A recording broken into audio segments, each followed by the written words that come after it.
Hello guys, fridge door open చేస్తే bad smell వస్తుందా? Vegetables కూడా తొందరగా ఖరాబ్ అవుతున్నాయా? అయితే ఈ వీడియో మీకోసమే. ఈరోజు మనం ఫ్రిడ్జ్ ఎలా క్లీన్ చేసుకోవాలి, బ్యాడ్ స్మెల్ ఎలా ఏం చేస్తే పోయిద్ది అనేది సింపుల్ టిప్స్ అయితే నేను మీతో షేర్ చేసుకుంటాను. ప్రతి ఒక్కరికి ఫ్రిడ్జ్ నీట్గా ఉంచుకోవాలనిపిస్తుంది, కానీ ఎక్కడి నుంచి ఎలా స్టార్ట్ చేయాలి అనేది తెలియదు. సో అలాంటి వారి కోసమే ఈ వీడియో. మిస్ చేయకుండా ఎండ్ వరకు చూసేయండి.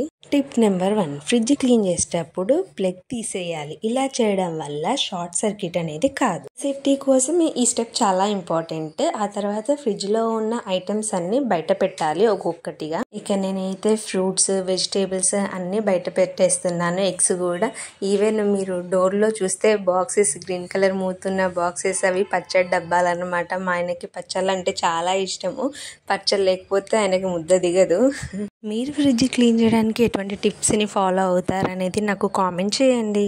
టిప్ నెంబర్ 2, ఫ్రిడ్జ్లో ఉన్న బ్యాడ్ స్మెల్ కంప్లీట్గా రిమూవ్ అవ్వాలి, మళ్ళీ రాకుండా ఉండాలి అంటే అడ్డంగా కట్ చేసిన ఒక నిమ్మకాయ ముక్కనైనా ఉంచవచ్చు, లేదు అంటే ఒక కప్పులో బేకింగ్ సోడానైనా ఉంచవచ్చు, లేదు అంటే కాఫీ పౌడర్ అయినా ఒక కప్పులో పోసి సైడ్కి పెట్టినాం అనుకోండి. సో ఫ్రిడ్జ్ అనేది స్మెల్ రాకుండా ఉంటుందన్నమాట. ఫుడ్ కూడా ఏమన్నా పెడితే అది ఖరాబ్ అవ్వదు. టిప్ నెంబర్ 3, ఫ్రిడ్జ్లో ఉన్న ఐటమ్స్ అన్ని బయట పెట్టుకున్న తర్వాత పొళ్ళు ఉన్న డబ్బాలు అన్ని బయట పెట్టుకోవాలన్నమాట. సో ఫ్రిడ్జ్ క్లీన్ చేసేంత వరకు అవి ఏవైతే బయట పెట్టుకున్నామో డబ్బాలు, వాటి మూత అనేది తీసి ఉంచాలి. ఇలా చేయడం వల్ల వాటికి పురుగు అనేది పట్టదు. ఎందుకు మనం ఈ డబ్బాల్ని ఫ్రిడ్జ్లో పెట్టుకోవాలి అంటే తొందరగా పాడవదు అండ్ పురుగు పట్టదు అన్నమాట. ఎక్కువ రోజులు వస్తుంది మనకి. టిప్ నెంబర్ 4, ఫ్రిడ్జ్లో ఉన్న ఐటమ్స్ అన్నీ బయట పెట్టిన తర్వాత ఫ్రిడ్జ్ లోపల ఉన్న ర్యాక్స్ అనేటివి ఒక్కొక్కటిగా నెమ్మదిగా తీసేయాలి. తీసి మంచిగా షింక్లో పెట్టి దాన్ని వాష్ చేసుకోవాలన్నమాట. ఈవెన్ విమ్ లిక్విడ్ అయినా సోప్తో అయినా కానీ వాష్ చేసుకోవచ్చు. నెంబర్ 5, మనం ఇలా వాష్ చేసుకున్నవి మంచిగా ఫ్యాన్ గాలికి పెట్టాలి. అవి నీట్గా ఆరిపోతాయి. సో ఇక్కడ నేను వాష్ చేశాను. తర్వాత నా చేతిలో నుంచి ఒక ర్యాక్ అయితే జారి పడిపోయి పగిలిపోయింది. టిప్ నెంబర్ 6, ఫ్రిడ్జ్లో ఉన్న ఐటమ్స్ అన్ని బయట పెట్టిన తర్వాత ర్యాక్స్ కూడా వాష్ చేసుకున్న తర్వాత ఒక డ్రై క్లాత్ తీసుకొని ఫ్రిడ్జ్ అంతా నీట్గా తుడుచుకోవాలన్నమాట. సో దానికి ఉన్న డస్ట్ అనేది కొంచెం పోతుంది. ఫ్రిడ్జ్ క్లీనింగ్ అనేది వీక్లీ వన్స్ 10 డేస్కి ఒకసారి చేస్తే చాలా బాగుంటుంది. వెజిటేబుల్స్ ఏమీ స్పాయిల్ అవ్వవు, ఫుడ్ కూడా అంత తొందరగా ఖరాబ్ అవ్వదు అన్నమాట. సో మన వీలుని బట్టి ఉంటుంది, 1 మంత్కి కానీ చేసుకోవచ్చు. టిప్ నెంబర్ 7, చిన్న బౌల్లో హాట్ వాటర్ తీసుకొని అందులో విమ్ లిక్విడ్ అయినా లేకపోతే సోప్ వాటర్ అయినా వేసి అందులో 1 స్పూన్ బేకింగ్ సోడా వేయాలన్నమాట. మంచిగా కలుపుకోవాలి. అందులో ఒక డ్రై క్లాత్ని ముంచి ఫ్రిడ్జ్ అంతా నీట్గా తుడుచుకోవాలి. ఇందులో మనం ఫుడ్, వెజిటేబుల్స్, తినే ఐటమ్స్ అన్నీ పెడతాం కాబట్టి కెమికల్ క్లీనర్ యూజ్ చేయకుండా ఉంటే మంచిది. ఇంట్లోనే ప్రిపేర్ చేసుకునేది యూజ్ చేస్తే చాలా యూస్ఫుల్గా ఉంటుంది. ఇటువంటి సింపుల్ టిప్స్ కోసం మన ఛానల్ని ఫాలో అవ్వడం మర్చిపోమాకండి. ఈ వీడియో నచ్చినట్లయితే లైక్ చేసి మన ఛానల్ని సబ్స్క్రైబ్ చేయండి.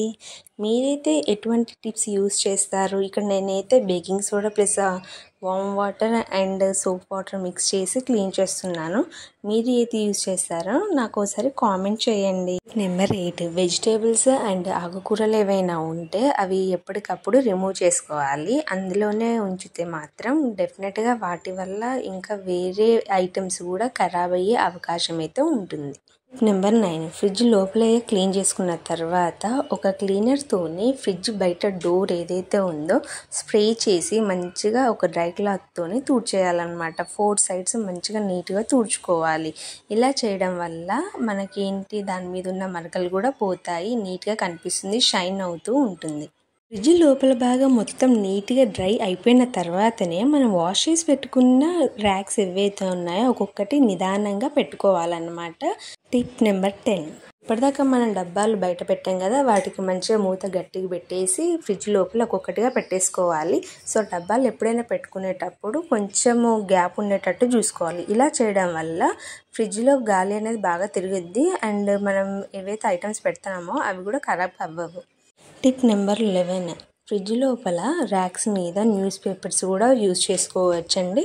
సో ఇలా చేస్తే ఏంటి అంటే మనం గిన్నెలు పెడతాం కదా, దోసపిండి అయినా కానీ సంథింగ్ ఇంకేదైనా కానీ కూరలైనా అలా పెట్టినప్పుడు ఆయిల్ మరకలు అనేటివి డైరెక్ట్గా ర్యాక్కి అంటవన్నమాట. సో ఇక్కడ నేను యూజ్ చేయట్లేదు, మీకు యూస్ఫుల్ అవుతుందని చెప్తున్నాను. టిప్ నెంబర్ 12, ఎప్పుడైనా ఫ్రిడ్జ్లో ఐటమ్స్ పెట్టేటప్పుడు ఇరుకుగా పెట్టొద్దండి, కొంచెం గ్యాప్ ఇచ్చే విధంగా ఉంచాలి. అలా చేయడం వల్ల ఏంటంటే ఎయిర్ అనేది బాగా తిరుగుతుంది, కూల్ అవుతుంది అండ్ ఫుడ్ అంత తొందరగా స్పాయిల్ అవ్వదు. ఇక్కడ నేను పచ్చడి డబ్బాలు, నెయ్యి, అల్లం పేస్ట్ అండ్ కుంకుమ పువ్వు అన్నీ మంచిగా నీట్గా ఫ్రిడ్జ్లో పెడుతున్నాను. సో మీరు కూడా మీ వీలుని బట్టి మీరు పెట్టుకోవచ్చు. Tip number 13, fridge back side ఉన్న కండెన్సర్ కాయిల్స్ బ్రష్తోని క్లీన్ చేసుకోవాలన్నమాట. డస్ట్ మొత్తం రిమూవ్ చేయాలి. ఇలా చేస్తే మనకి ఫ్రిడ్జ్ అనేది అంత తొందరగా పాడవదు, ఎక్కువ రోజులు యూజ్ చేసుకోవచ్చు అన్నమాట. టిప్ నెంబర్ 14, మిరపకాయలు ఎక్కువ రోజు రావాలి అంటే ఒక బాక్స్లో మంచి టిష్యూ పేపర్ వేసి తొడమలు తీసి పెట్టాలి. అలా చేస్తే ఎక్కువ రోజులైతే వస్తాయి. నేనైతే నా ఫ్రిడ్జ్ని ఇలా డెకరేట్ చేశాను.